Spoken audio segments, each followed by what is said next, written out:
Hey college football fans, Chappy here coming to you from a hot and steamy Michigan. It reminds me a little bit of being in the Palmetto State of South Carolina. And I'm bringing this up because this week is SEC themed, and I got to thinking about some of the similarities between Shane Beamer, the second-year head coach at South Carolina, and Mel Tucker, now the third-year head coach at Michigan State. Last year was his second year, and he really helped the Spartans explode. And so I started to think about what are some of the similarities. Well, both are coaches that come from good pedigree, who coached from great coaching trees. You know, Beamer was from Virginia Tech, coaching under his legendary father, Frank Beamer.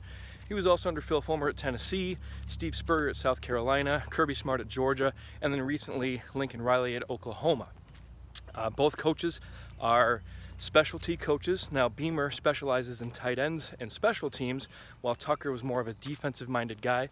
But here's the big kicker. Both of them have successfully hauled in a lot of talent via the transfer portal. So this year in the offseason, Beamer brought in Spencer Rattler, Christian Beal-Smith from Wake Forest, Juice Wells from James Madison, Corey Rucker from Arkansas State, Austin Stogner also from Oklahoma, not to mention on the defensive side, Terrell Dawkins, defensive end from NC State, and Devonnie Reed from my alma mater, CMU. Now, what's that going to translate to in 2022 for the Gamecocks? Well, I think offensively they're going to be fun to watch. Spencer Rattler is thrown to a good group of receivers, Josh Vann, Takarian Joyner, Amarian Brown, and that's not even including the transfer portal guys that we talked about, Juice Wells and Corey Rucker.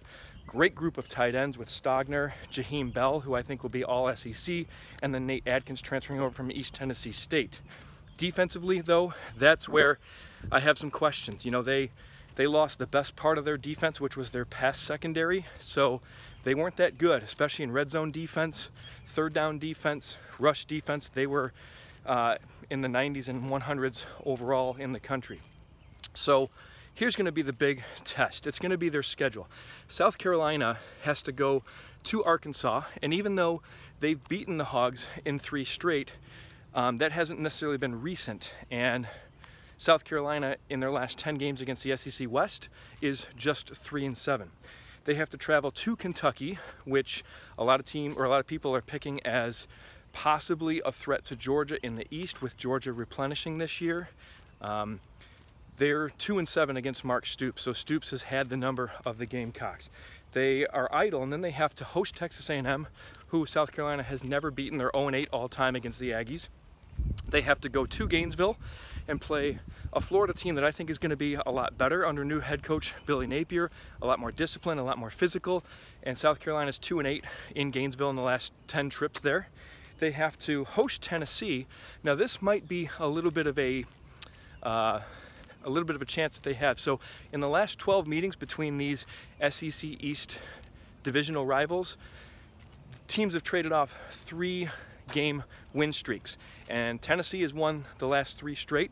So if history repeats itself again and again, that means that South Carolina is due for a victory, and that game is at Williams-Brice this season, so that bodes well for them. And it's also near the end of the year, and then they have to play at Clemson, where they've lost 7 straight. And that's another similarity between Mel Tucker at Michigan State and Shane Beamer at South Carolina. Both inherited programs that are historically seen as second fiddle to the other bigger program in the state. Michigan, of course, in the state of Michigan, and then Clemson in South Carolina. So we'll see. Could South Carolina have a Michigan State-like year where they get double-digit wins and everybody's beaming about Shane Beamer, yes, pun intended, and we see somebody from the transfer portal, whether it's Rattler, whether it's Christian Beal-Smith, whether it's Juice Wells, burst on the scene and have a monumental statistical output? Or are the Gamecocks one season away?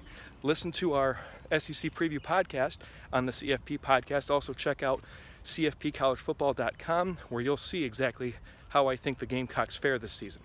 This is Chappy, and this is what I know.